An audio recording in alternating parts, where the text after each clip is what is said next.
یزید خوش تھا اس پر مطلب دلائل ہیں؟ اللہ کیونکہ کچھ لوگ تو اس کو بالکل یزید کو بری الذمہ قرار دیتے ہیں کہ بھائی وہ تو اس کا تو تھا ہی نہیں اس میں. تو اب جہاں بھی ظلم کی بات آتی ہے اس واقعے پر تو ہم کہتے ہیں یزیدیت. یہ بھی سن لیں. پہلی بات یہ ہے وہ کہتے ہیں جی نبی پاک نے فرمایا تھا جو قسطنطنیہ کی جنگ میں جائے گا تو وہ بخشا جائے گا.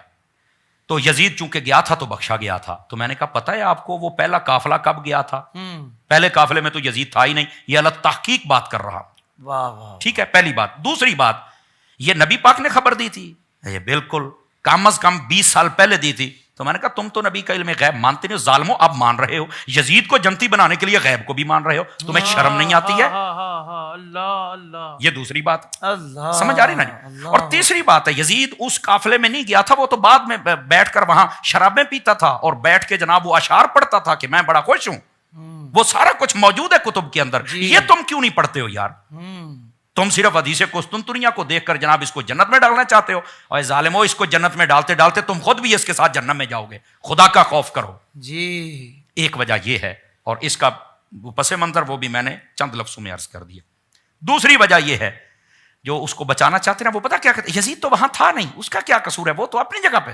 کمال والی بات. اگر وہ وہاں تھا مان لیا ابن زیاد ابن سعد ان سب نے کام کر دیا امام حسین شہید ہو گئے تو چاہیے یہ تھا نا ان سب کو پکڑ کے قتل کروا دیتا کہ جب میں نے کہا نہیں تھا تم نے یہ کیوں کیا؟ جی بالکل ٹھیک. تو یہ دلیل نہیں. کیا اس کی رضا پر یہ دلیل ہے اس نے کچھ نہیں کیا.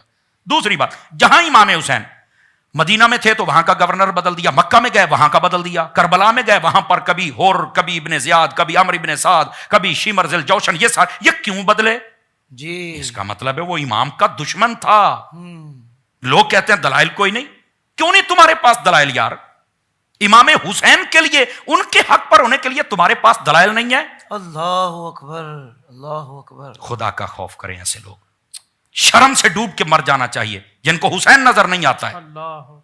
یزید کی طرفداری کرتے ہو اور ان کے لیے دلائل ڈھونڈتے. وہ تو وہاں تھا نہیں. یہ آج کا بھی اصول ہے جب بھی کوئی کام ہو نا تو ظاہر سی بات ہے جو حکمران ہوتا ہے وہ بے شک اسلام آباد میں بیٹھا ہو مجرم وہی کہلاتا ہے. اس کی حکومت میں ہوا ہے.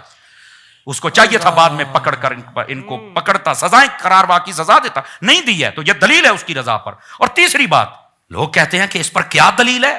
جی اور بھائی وہ کمینے کا غصہ تو ابھی ٹھنڈا نہیں ہو رہا تھا جی اسی لیے تو اس نے مدینے پر حملہ کروایا.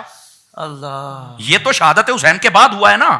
یہ تمہیں نظر نہیں آتا؟ یزید کے طرفداروں مکے پر حملہ کروایا. منجنیکوں کے ذریعے پتھر پھینکوائے گئے. آگ لگ گئی خانہ کعبہ کے اندر.